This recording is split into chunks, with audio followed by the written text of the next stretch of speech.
परम प्रेममय श्री श्री ठाकुर परमाराध्य जगज्जननी श्री श्री बर्मा परम पूज्यपाद जुगाचार्य श्री श्री बर्दा आजिर पूज्यपाद श्री श्री आचार्य देवଙ୍କ श्रीपद कमल अनंत कोटि प्रणाम निवेदन करुछि।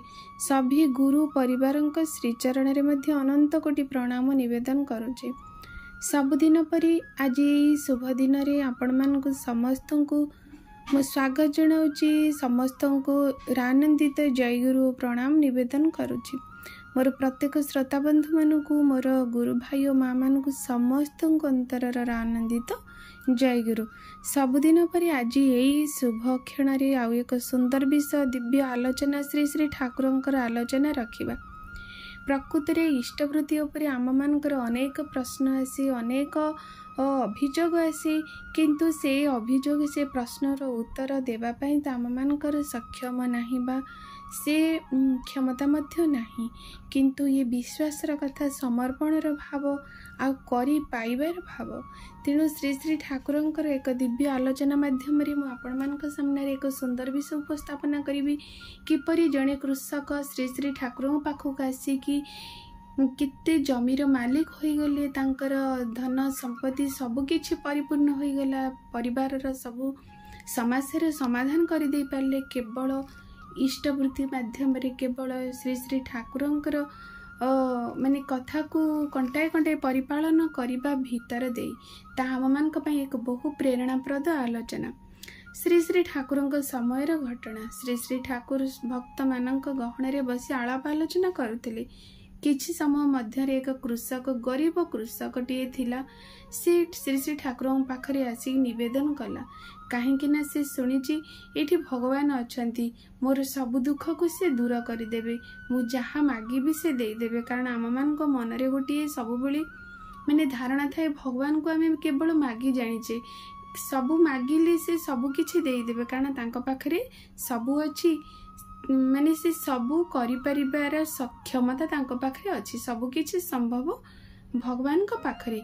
यही धारणा नहीं से कृषकटी जेतबेले ठाकुर पाखक जाई निवेदन करिछि प्रभु मु बहुत दिन हब किछि रोजगार मो पाखरे नहीं मोर जमी खंडिए मध्य नहीं मो परिवार को प्रतिपोषण करिपारिबार मो पाखरे कोनोसी बाट ही नहीं आपण मते आशीर्वाद करंतु मते दया करंतु मते किछि माने बाट देखांतु बा मते किछि कुहंतु जहा कि मोर सब प्रकार अभाव को माने परिपूर्ण करि देई पारिबो। श्री श्री ठाकुर सब किछि सुनिले तापरे कहिले तुमे जेहेतु कृषक मु तुमको गोटे कथा मागी पारिबी मते देई पारिबो। से कृषक प्रथमे माने आश्चर्य होई गले जे मु तो ठाकुर पाखु किछि मागिबाकू आसीथिली किछि अर्थ हो किछि धन हो जहा किछि मोर अभाव को दूर कर दे पारिबो किंतु ये ओलटा कथा मते ही श्री श्री ठाकुर मागुचंती। तारे ठाकुर कथा सुनी से भाईटी मन दुख करी कहले हाँ ना मते गोटे गोटे गौणी सरू अरुआ चाउल आनिक दे पारिबो ए वर्ष चाष कर सारा पर तापरे से हतबाक हो गले आ किछि कहले नहीं। पाखरे थिबा पार्षद माने भी सेमिति बसिक आश्चर्य हो गले अरे ये तो दिन दुखी दरिद्र कौनसी भावरे तांकर वस्त्र अन्न माने जो भूमि मध्य नहीं ये कौठू सरू अरुआ चाउल गोटे गौणी आनिक ठाकुर को देबे। से कथा जेतेबेले सुनिले ठाकुर कथारे तो कौनसी केही उत्तर दे पारिबे नहीं बा प्रश्न पचारि पारिबे नहीं। ए कथा समस्त मन भितर रहिला ठाकुर आलाप आलोचना पुणी माति गले। से भाई जनिक से कथा को शुणी सेठी ठिया हेले जड़े ठाकुरंकर अंतरंग जी कि ठाकुर भल भाव बुझीचंती से भक्त जनक जाकि श्री श्री ठाकुर कहले जे तुमे तम जीवन रे एते भाग्यवान जानिच कहीं ना तुमको श्री श्री ठाकुर किछि मागिचंती जेहेतु मागिचंती आ पछरे तुमर निश्चित भाव में बहु मंगल भरी रही तेणु जहाँ भी से कहिचंती तांको तुमे कंटाए कंटाए परिपालन करने को चेष्टा कर। ए कथा को मथारे बहन करी विश्वास सहित जेहेतु सरल गरीब कृषकटीए थिले से कथा को शुणिले तापरे माने कर्मक्षेत्र को से चली गले। स्वगृह को फेरी जेतेबेले देखिले मन भितर से भावना चिंता रहिला किपरि भावरे मो सरू अरुआ चाउल गोटे गौणी श्री श्री ठाकुर को देवी। एहीपरि भावरे किछि दिन गला परे जेतेबेले भक्त गहणारे श्री श्री ठाकुर उपवेष्टित होइथिले सेतेबेले से किछि लोक माने गोटे किछि थली रे गोटे गौणी सरू अरुआ चाउल आनी श्री श्री ठाकुर को देले, सेठी समर्पण कले।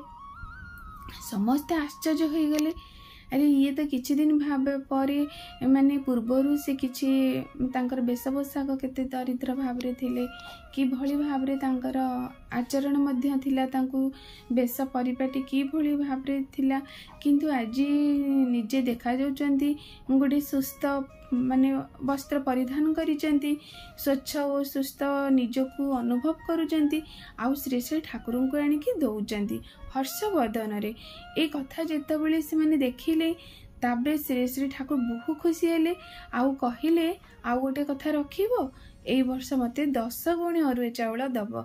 सेई भली भाबरे जो अरुआ चाउल आनी मते देइथिलो, खूब सुंदर चाउल देखा जाउची, बड़ी सुंदर भाबरे गोटी गोटी करी होईची से कहिले। ताबरे से आनंद भरे भावरे श्री श्री ठाकुर को निवेदन करी सेठी प्रणाम करी चली गले। तापरे एई भली भावरे जेतेबेले पुणी से ठाकुरंकर कथा को रक्षा करी से पुणी 10 गौणी अरुआ चाउल ता पर वर्ष आनी देले। एहीपरि भावरे जेतेबेले देखिले देखागला से कृषकटी माने गोटे एकर जमी किणी से बहुत धन संपत्तिर मालिक हो गले, आउ खूब सुंदर भावरे तांका जीवन को अतिबाहित कले। ए कथाटी जेतेबेले पाखरे थिबा भक्त माने से कृषक को पचारे ए सब किछि संभव हैला किपरि? दिन थिला तुमे दरिद्र थिल, तुम वस्त्र मध्य नथिला, खाद्य पाई तुमे बहु व्याकुलित थिल, आज परिस्थिति रे तुमे किपरि उपनीत हेलो? तापरे से ब्राह्मण से कृषकटी कहिले जे देख जो दिन ठू मते श्री श्री ठाकुर किछि मागिबा पई चाहिए मु ताहांकु दबा भीतर देई तांकर विधि विधान मानिबा भीतर देई मो मन भीतर एपरी शक्ति जागृत हैला, एपरी मनोबल उद्रेक हैला, जहा फल रे कि मु ए सब किछि माने प्राप्ति होई पारिली। मु आज निजे अनुभव करूची परम पिता कथा को शिरधार्य जे करे, परम पिता प्रति समर्पण भाव आ परम पिता विधान मानि चलिले मु आज गोटे एकर जमीर मालिक हो पारिछि, जार कि गोटे भूमि मध्य नथिला, एक विश्व भूमि मध्य नथिला ए संसार रे, आज किंतु मु गोटे एकर जमीर मालिक हो पारिछि। मु कहिबा कथा प्रकृति परम पितांकर ए माने जहाँ कि से मो भीतर देखि पारिथिले, से कृषकर भाव देखि पारिथिले, मो मनोबल को बढ़ाई दे पारिथिले, जहा फल रे तांकु दबार भाव, तांको प्रति इष्टवृत्ति निवेदनर भाव, तांकर विधि विधान को मानिबार भाव मते जे मो दरिद्रता को संपूर्ण रूपे मोठो दूरे देइछि।